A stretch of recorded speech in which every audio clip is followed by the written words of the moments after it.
Flights. To release the bond of gravity one has on us, and to fly around is something we dreamt for centuries. Yes, we have planes and helicopters, but the pure majesty of just freely flying without a care in the world. Can you imagine that? And one of those attempts is our want for the hoverboard. Hovering is still a mystery to many, a piece of theatre, and stops us in our tracks, as we wonder how it's done, and if it's a possible reality for us. Can we ever accurately represent what it's like to be on a hoverboard? Well, I have news for you. We do have a game where you ride on a hoverboard, but you know, what could be coupled with the idea of a hoverboard? The idea of levitation itself, to make it seem even more magical. How about a bit of TerryByte? I want to take you back to the early 2000s. If you don't remember this time period because you're 12 years old, since my Undertale video attracted a bunch of young kids, so now I have an audience with the same age group ratio as Connor the Waffle.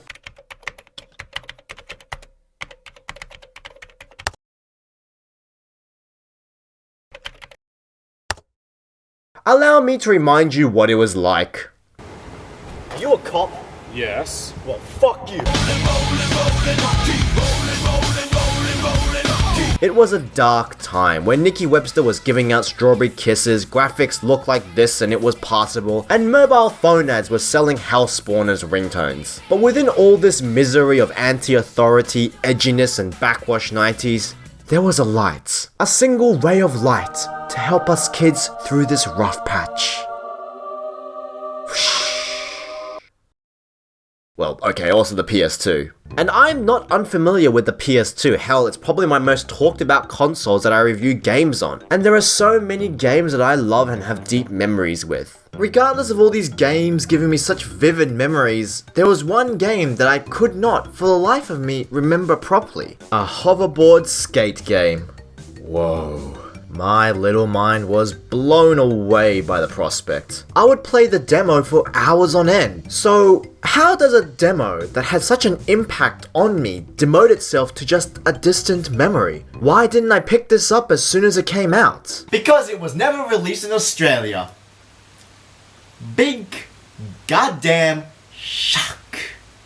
A fairly humble box art, honestly, but dang, look at that back. Just giving me that plain impact font. Whew, fancy. Okay, to be fair, I used poets in, but still, I got nothing to rebut with that, actually. So let's boot this game up.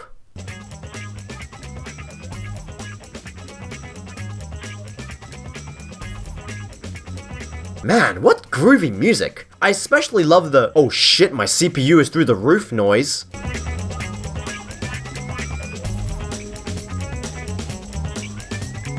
Story mode, ambitious. I'll give it that. What the hell? Hey, what's going on? Look for the others and find the AirBlade. Oh my goodness gracious. Now look, I'm not one to complain about visuals, alright? I play Overwatch with everything on low and a rendering of 33%. And I put 100 hours into that. So I'm the last person to complain about graphics. But look at this! Why is everything so blurry? And the faces are disturbing. Now to be fair, I can't knock the graphics. It was made in the first year of the PS2. The new technology was young and it had a hell of a lot of kinks to buffer out. But regardless, the animation is super stiff and the color, oh my god, the color. It's a given seeing how it was made in the edgy as fuck era. And many games copy the style of Dystopia. You know, the one with the big, bad authority controlling all free thinkers that being a young person in the 2000s just magically grants you.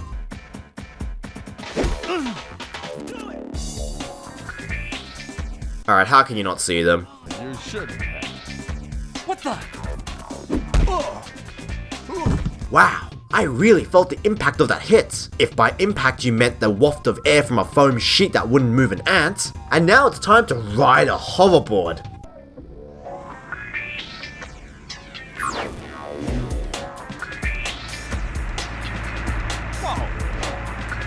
These controls are terrible, but for the right reasons. It really does feel like you're on a hoverboard. Like, impressively so. I'm honestly stunned at the physics, at least at first glance, really replicating that feeling of hovering. But that's the problem. It replicates floating above the ground a little bit too well, so the controls are floaty. The ebb and flow of riding the AirBlade doesn't have the same accuracy of the Tony Hawk games. You feel as if you can't aim because of this super tight turning circle. Also, to brake, you have to press R1. It takes a long time to get used to because, well, we aren't driving a car, we're riding a board. Skateboards don't have handbrakes, guys. Cars do. If I was playing Burnout, this would make sense because that's how a car works, which you also developed. Yeah. Criterion, the makers of the Burnout games, were also behind AirBlade. I guess the edginess just rubbed off to the point where the cuts turn into full-on collisions. You can grind and grab and do all those tricks I can't do. And also flip trick anywhere you like. It makes sense after all, but it really doesn't give an essence of skill. Really the only time you fall is if you run into things. And each level is a Tony Hawk style objective checklist, except without caring about the points. Because this is story mode, it needs to have a deep plot. Oh, I'm not joking. They said that in the in-game documentary.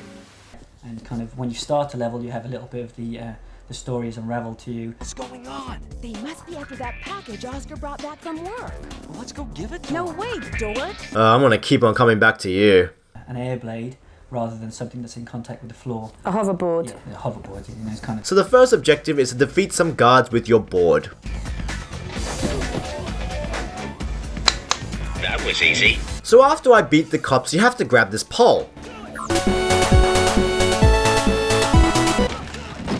Oh, that's it? Next is grinding on a limo, which somehow causes it to blow up. Okay, maybe that's why the government wants it. Not because it's a hoverboard that can change technology and transportation as we know it, but because it blows up cars by touching them. And I kid you not, one of the missions involves me knocking out snipers. With a hoverboard. Come on, get up there. Oh, get up. No, okay, get up there. Oh, come on. Oh, holy shit, I'm gonna be sick. Ah, shit, I'm out of time.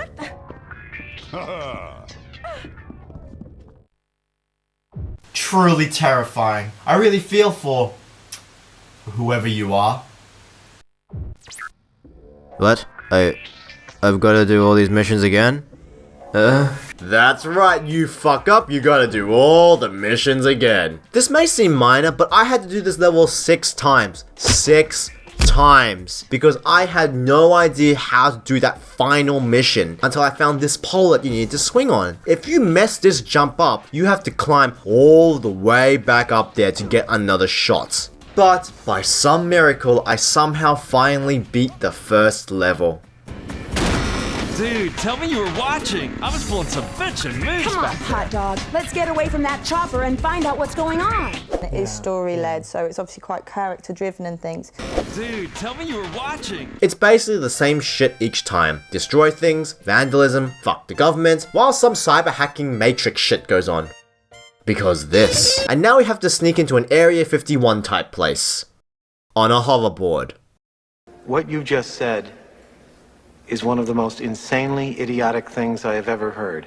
Oh my god, I hate this damn arrow. It points towards the objective, sure, but it doesn't give any hint how to get there. And the graphics are so blurry and bland, it's hard to distinguish the right path. You may argue this sort of gameplay promotes you learning the maps and strategizing, but I also remember all the maps for most of the Tony Hawk games, because even though you have 2 minutes, you don't have to take the same path, so it encourages exploration. So you remember these maps through exploration and enjoyment, as opposed to forcing through it for a dumb YouTube video. It has the same problem as Disney Sports skateboarding, a linear path, but AirBlade is far worse, because it gives you the illusion that it's open-ended and explorative because the maps make it seem so wide. You don't have this, hey, follow this line, you dumb shit. But essentially, you are doing that. It's just that you have to figure it out for yourself in a very forced manner without any good music and horrible controls. I know I defended the controls beforehand, but they're really starting to get on my nerves now. But I mean, I guess it has better controls than Disney Sports skateboarding. So, yay, you did it, woo, you don't suck as much as that game, woo. Here's another problem. There's no balance scale for grinding. Is it like SSX or Skate where you just slide off the rail afterwards? No, you still fall, straight on your ass.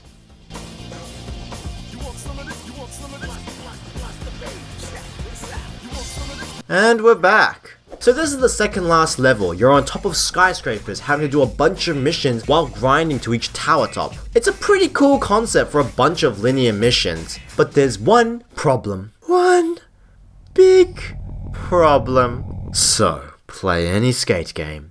Any.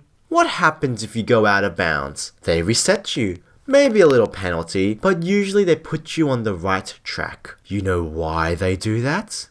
Because it's logical. But what do Criterion do? When you fall off the buildings, you have to reset the damn level all over again, redoing every single mission again, regardless of how far you went into it, and you have to grind each tower without a balance bar that still makes you fall, and you have to grind a cable car as a mission that actually go faster than you, so you have to go backwards. That's still not good enough because each gun's like going on a different route, because for fuck's sake, they want to trap you in this damn stage for 3 hours, and you try endlessly, but you fail miserably because of these goddamn controllers, and you see that fail screen so many times that you watch yourself fall, and fall, and fall, because one innocent mistake, because you can't fuck up in this game. Even though you made a whole race series about fucking up, you keep on trying, and failing, and trying, and failing, and trying, and failing, and trying. I gave up. I tried. I really did try, but I just can't beat the stage. I don't have the patience, I don't have the time, and hell, I don't even have the enjoyments. And the story? Ethan Palmer, as I live and Step breathe. up, Rent-A-Cop. I'm getting on that train. Real scary, kid. But let's see how tough you are once I bust a cap in your ass.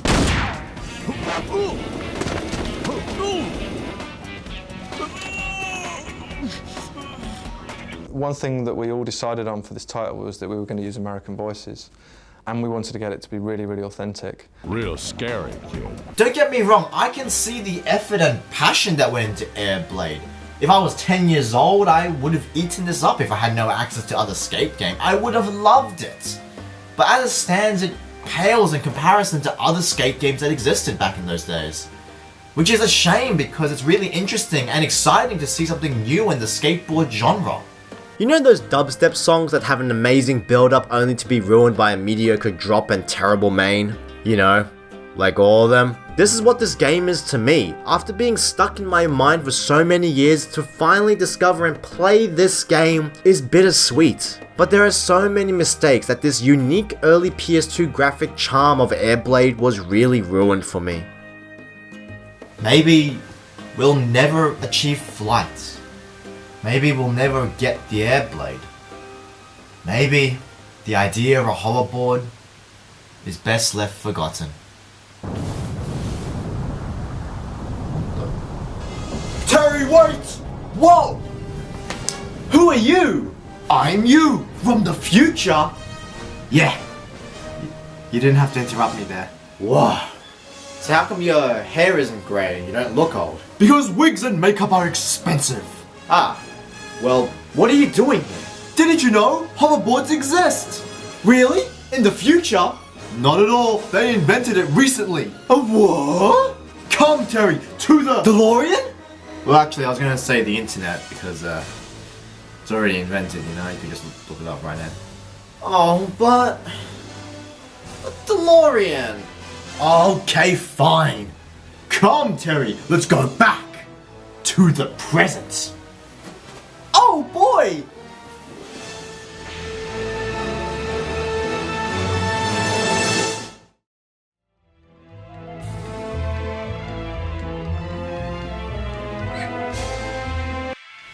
Well, there it is.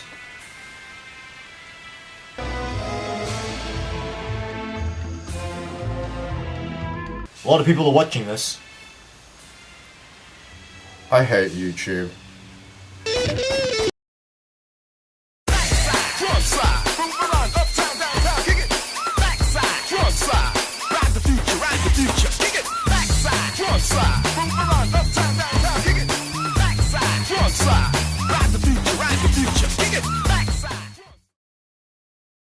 But that's a good thing. I mean, pollution sucks, right?